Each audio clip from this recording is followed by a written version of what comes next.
If you're ready to push past your limits and start making bold moves in business and in life, this is the place for you. Welcome to Beyond Bold, where we dive into bold ideas, take action, and build the future we want to see. I'm your host, Kyla Bolden, and I've been an entrepreneur and founder in the tech space for almost 10 years now. In some episodes, I'll share what I've learned and mastered, from tech tools to growing your business to using AI to hack your everyday life. Other times, I'll be joined by amazing guests who are building their dream lives. We'll cover everything from personal growth to practical strategies for success. With that, let's jump into today's episode.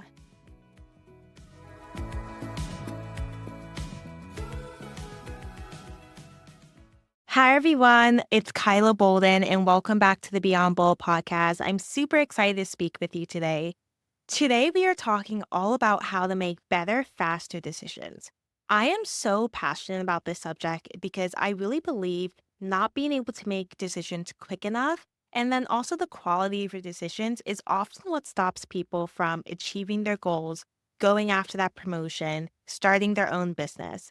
And I attribute a lot of the success that I've had to being able to make decisions quickly. And this is something that I actually haven't always had problems with. And I think a lot of entrepreneurs and individuals who are trying to achieve bigger goals don't actually start off having problems with making decisions quickly and making smart decisions in the moment. I think this is something that's developed with time and with success, which makes it really tricky. So I first discovered that I actually might be struggling with making decisions quickly about 2 years ago. So to give you some perspective, I started my company over 8 years ago, and I started it when I was 20. I'm 28 now.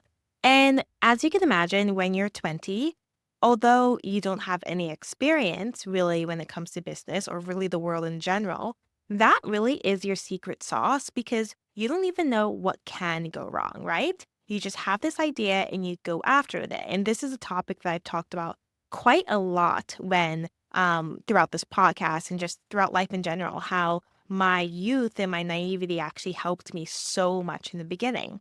So when I was starting my company and in the early years of my company, I would do things really quickly. I remember we decided to go into esports and we were able to win some pretty big contracts, like province-wide, and like for Americans, that's like a state contract within a matter of months, just because we went after it and we weren't shy and we really were quick to launch.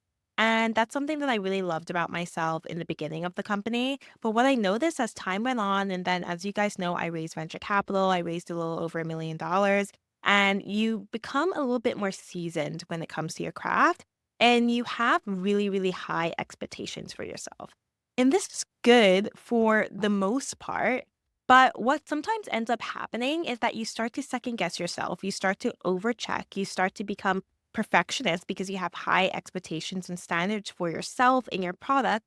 And then you start launching a lot slower, moving a lot slower.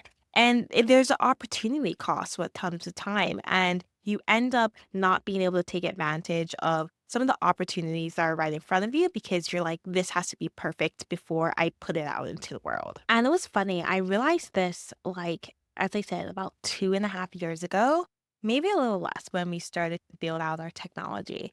And one of the things I noticed is that there was such a desire to make the tech perfect the first time it was out there, the features perfect, that we were building a lot of features that didn't actually really need to be there.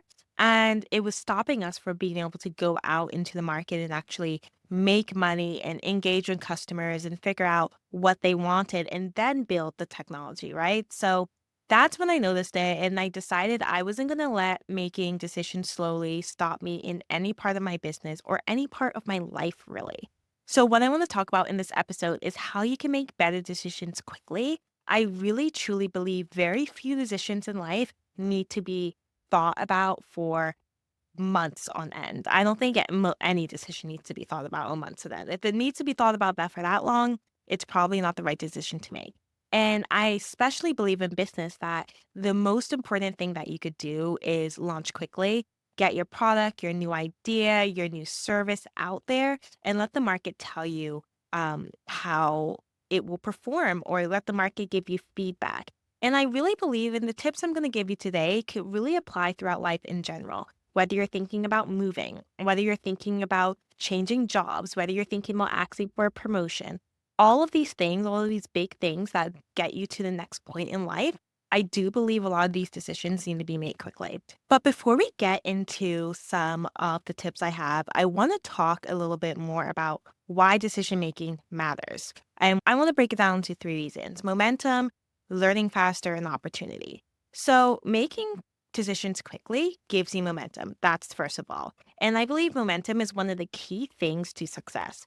You just need to get the ball rolling. And, the quicker you make decisions, the quicker you learn, which brings me to the next part: learning faster and also failing faster. So if you spend 3 months thinking about, should I do this? Should I do that? Trying to make something so perfect, you might get out into the market and realize, oh, that's not what my customers wanted. Or let's say it's like kind of a non business related decision you're making to move. You might get to that place and think, oh, I don't like this place. You could have found that out 3 months ago if you would have figured out how to make that decision quicker. So, really having momentum helps you learn faster because you're able to get feedback and you're able to get basically data on if the decision you made was the right one. And then the other one, which I mentioned a little bit before, is the opportunity cost. Waiting too long to decide can mean missing out on opportunities, whether it's like partnerships, whether it's meeting the right people, whether you are going up for a new promotion and then somebody else decides to go up for that promotion while you were waiting and thinking about it for months. You really do miss opportunities when you wait too long. So, really quick decision making is so important. It gives you momentum, you learn faster, and then you avoid opportunity cost. And before I get into some tips, I want to talk about mindset because, as you guys know, I believe mindset is everything. And in order for you to make quicker, better decisions, I really believe your mindset has to be there. And there's two opinions, two beliefs that I want you to adopt. The first belief I want you to adopt is embracing imperfection. I really want you to throw out perfectionism out the window. I actually don't think actually true perfectionism a lot of people have. I think, especially as women, we're often told a lot that we are perfectionists. And I just honestly don't believe that's the case. And maybe that's another discussion for another podcast episode. But I really want you to take out of your goals or your desire to have a perfect product, a perfect decision, really, a perfect anything. Really, perfectionism or making the perfect decision, coming to the perfect outcome is a journey. And the best thing that you could do is embrace imperfection and really look at your goals as a journey. So the first one is embracing imperfection. And the second one is trusting your intuition. I feel that most decisions, especially when it's in business, you know the right decision. You know who you're supposed to reach out to. You know what the product really needs to be. You know the move you have to make when it comes to switching jobs, etc. You know. So trusting your intuition. If something feels right, it probably is right. So really at the end of the day, going with your gut gives you the best outcome. So now that we've gone over why it makes sense to make quick decisions, and then the mindset you need to have in order to make smart and quick decisions, which is embracing your intuition and really eliminating perfectionism and understanding that going towards the goal is an imperfect process. Now, I actually want to get into some practical decision making tips that have really helped change my approach to my business and helped me to do things really quickly and ultimately not have decision fatigue, because that's the other thing. If you are mulling over decisions all the time and you're not making them quick enough, you're going to get decision fatigue. So I want to give you three tips that have really helped me. And these tips are also what have helped a lot of other very famous entrepreneurs. So let's get into it. The first one I have is the 70% rule. Now, this has been made really popular by Jeff Bezos, and it's very simple. If you have 70% of the information, you can now make that decision. You can now launch that product. This is really important because, especially as women, and they talk about this when we go up to apply for jobs. When we look at the requirements for something, if we don't have 100% of those requirements, we don't think we're qualified. While men actually, they'll look at a job posting and say, hey, I have 3 out of the 10 qualifications for this job. Let me go apply. So I think really, really sticking to the fact that if you have 70% of the information, and 70% might sound like a lot, but it really isn't. If you sort of know what you want to do, you sort of have the reasons, you feel in your gut it's the right thing to do, or you feel in your gut it's the right decision to make, go and make that decision. And really, why that's important is because you will not actually ever know 100% of the information you need until you make that decision, until you put that product out there. Because really, once the decision is made, once the product is out there, that's really when you learn and you're able to actually iterate and innovate and make smarter decisions. So, really, making a decision once you have 70% of the information is super, super important. I use this all the time, especially when it comes to launching new courses for our company. When I have 70% of the information on whether how this will impact our students, why this is a good idea, the types of courses we want to launch, or the types of subjects that we want students to learn, we launch it. We do not need to know what every school board is doing in every different state, every single study, all of the pros and cons of it. We don't need to know that. If it sounds like it's 70% good idea, we launch it. And then we let our customers tell us more about the product and how we can make it better. And what I also really want to touch on is making decisions quickly does not need to jeopardize quality. This is really just getting you from point A to point B a lot quicker. So, for instance, when it comes to our programming, we still employ like the best curriculum developers. We make sure that our efficacy standards are high when it comes to our curriculum, that it's research back, all of that. But we are not stopping at every checkpoint waiting for 100% of the information to be done in order to move on to the next checkpoint, because that's when nothing will get done. So, the first tip is once you have 70% of the information, make the decision. You're either going to get the positive outcome quicker, which will help you move faster, or you get the negative outcome quicker, and then you'll be able to reiterate and innovate and make a better decision. The second is something that I've actually recently implemented, and I've actually been seeing this on TikTok a lot. And it's the coin toss method. This obviously cannot be used for a lot of decisions, but I would say use it for decisions that are low stakes, but you're still finding yourself mulling over. And it's really when you throw a coin up in the air, and whenever you want in that moment when it's up in the air for it to land on, heads or tail, that and whatever decision you've signed to decide, that's the decision you go with. I think this is great to make decisions on if you're going to go out to see friends or if you're going to stay in, what project you're going to work on first. Maybe it's you deciding between what project you want to work on first or what product you want to launch first. And it's really been taking a lot of time to figure out, okay, which one do you want to do? This is a great way to make low stakes decisions that sometimes take up a lot of time. So I really love the coin toss. You simply throw a coin up in the air, and whatever decision you want it to be when it's up in the air, that's the one you go with. The third tip I want to give you is treat everything like an MVP. And what I mean by this, and I'll give you an example. When I first started my company, we were really quick to launch a lot of things. We built a lot of courses after customers requested us to have them. We launched a lot of new products really quickly. And it's because we were a young company, we were scrappy. We said, if the customer asks for it, we're going to build it.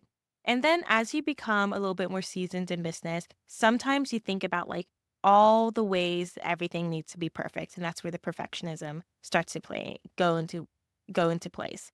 I think some of the most successful companies are the ones that run like a startup from the day they started until, 10, 15 years later. I really truly believe that we could sit behind our desk, sit behind our computers, and think about what the customer needs for days and days and days on. But until the customer actually is using your product, using your service, you're not going to know what they want. So you must as well launch quick, launch scrappy. Everything should be the most viable product, get it out there, and then once you get feedback, then you could make it better. And I also think this actually saves a lot of money. And I'll tell you a little bit story about our tech. From the beginning, we wanted to build out our own video platform. And we wanted it to be really fancy. We wanted it to be whiteboards, you able to raise hands. reactions. There be able to be breakout rooms, and in each breakout room, they're able to be the students were able to play games, and then we recorded all this stuff, right? And it took us like 8 months of building it, and it took us a really, really long time to build it. And by the time we got it out to the customer, there were so many bugs in it that like the students couldn't actually use each like feature that we worked so hard on.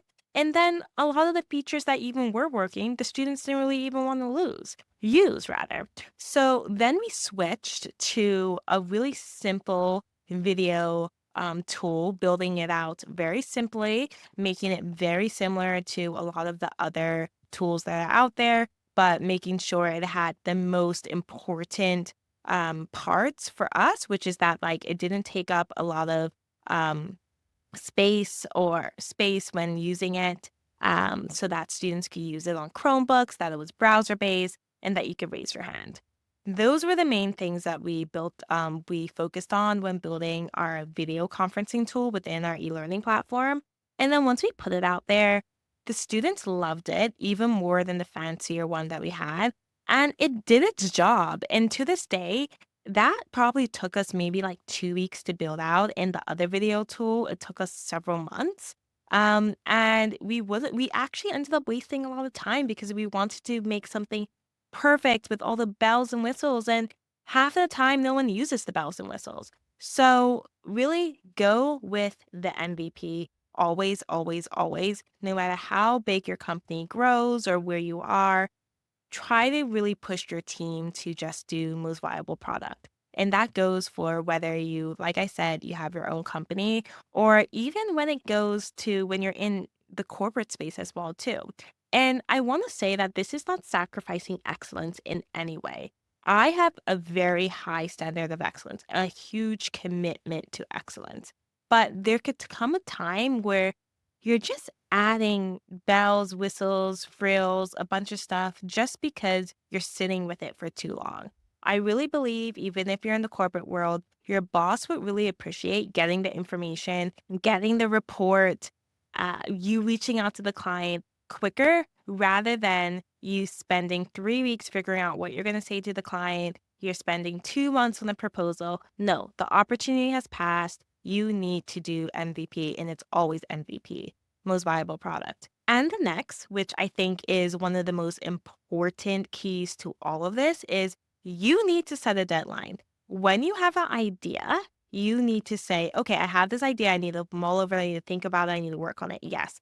But when am I making the decision either to build the course, launch the product, launch the business, change the job, ask for a promotion? When is that due date? Make that due date and stick to it. If you have not made a decision by that due date, you're either going to put it aside and say, okay, I'm going to work on this later, or you're just going to make the decision.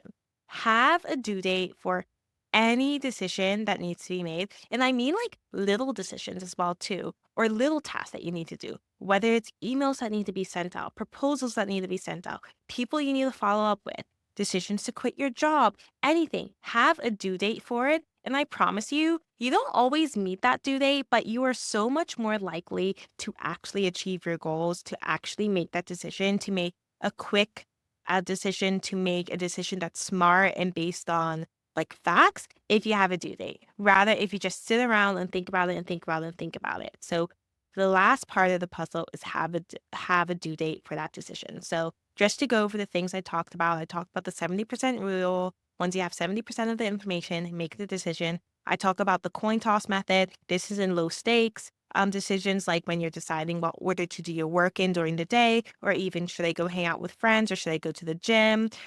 Flip the coin, throw a coin up in the air, do heads or tails, whichever one you wanted to land on when you're tossing the coin, that's the decision you go with.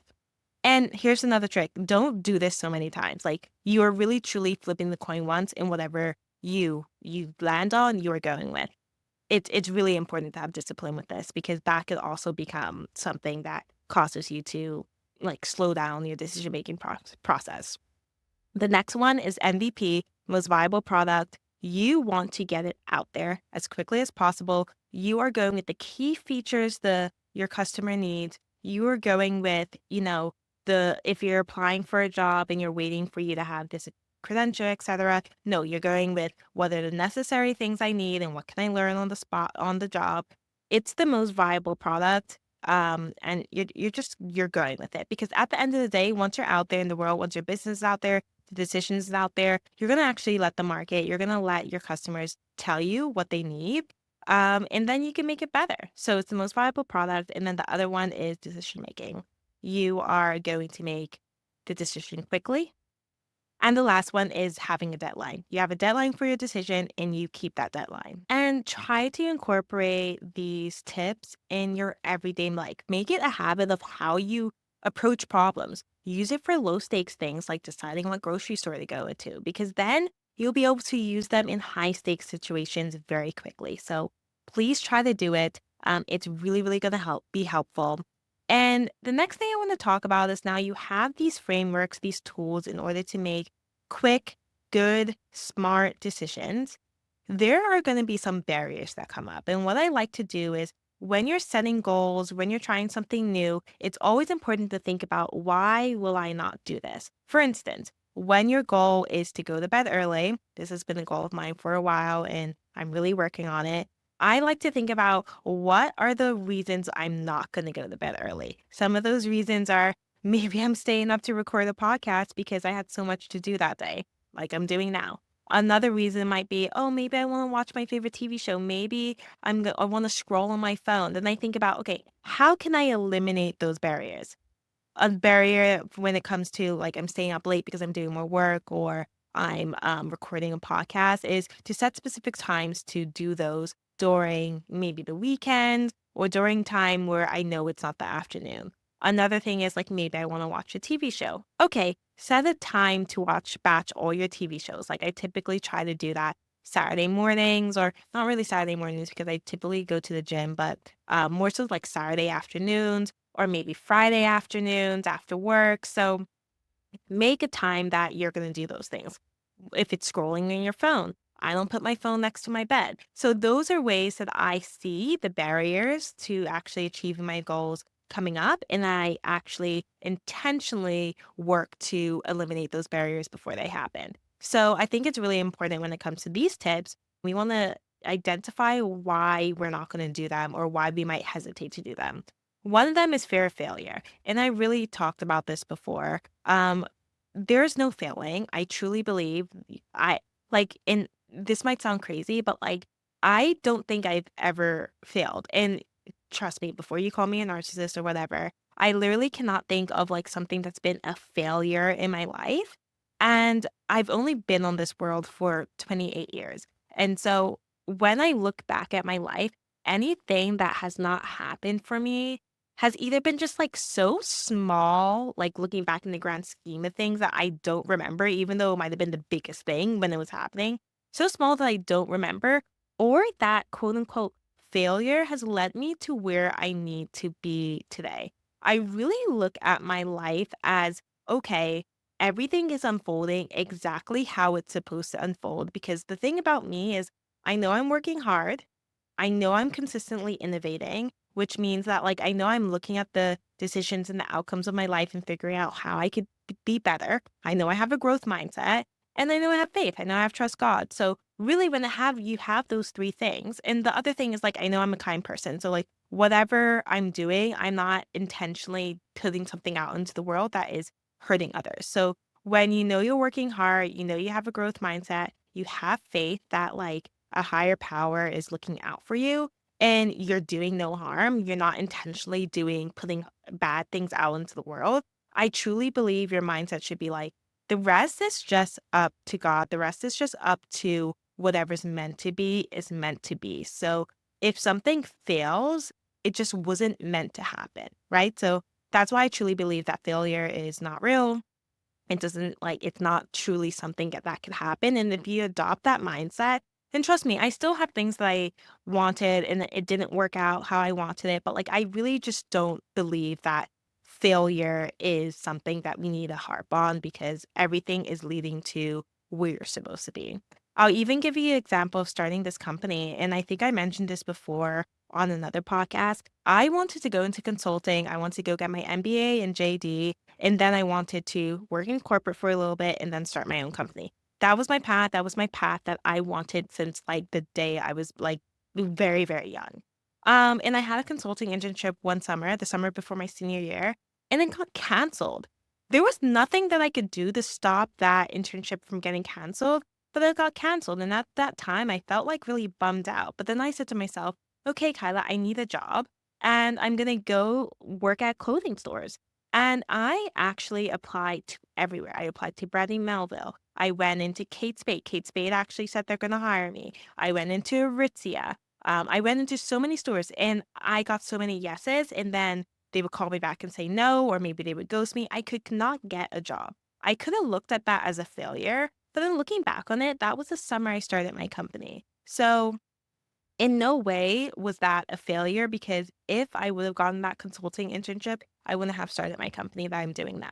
If I would have gotten those jobs at the clothing stores, I wouldn't have started my company that I'm doing now. There are so many things that I look at back at and I'm like that rejection, that failure that seemed hard in that moment actually led me to where I am today. So even though like I always might not feel like it in the moment, I truly believe that failure, there's just really no such thing. It's always leading you to the right place. I saw this girl talking on TikTok actually, and she said failing the bar exam the first time actually led her to meeting her husband. And she was able to meet her husband in some roundabout way. I don't really remember the story in between. And then she took the bar like a year later and she passed. And so like she's kind of happy she failed the bar in the beginning. So everything is always working out. So get out of your head that failure happens because it's just not a thing. And I think it's something really, really important for you to embrace when you are trying to achieve big goals and when you're trying to start your own business. Failure is not real. Okay. The other thing I want you to mention is information overload. This can actually really paralyze you when trying to make decisions quickly because you just have too much information. You have too much information on all the reasons why it might not be a good idea, all the reasons why it might not go right. And that's where going back to trusting your intuition becomes a really big part of what you need to do. Because if you are trusting your intuition, the reasons why it might not work out or the reasons why this might not be a good idea go away because you know in your gut it's the right decision. And the right decision might not always lead you to the goal that you had. Like I said, like everything doesn't always work out exactly how we want it to work out. But information overload could make you question your intuition. And once you're questioning your intuition, you're not in a good place. So avoid information overload. And then the other part is second guessing. And that comes with information overload. You start to second guess your intuition. You start to second guess if you could even do this, all the ways it could go wrong. So know all of those things are going to come up and identify them when they're coming up. Identify it when you're second guessing yourself. Identify it when you feel like you have so much information about the subject. Like I said, you don't need more than 70% to get started because you're going to really learn once it's out there, once you're doing what you want to do. And the other part is fearing failure.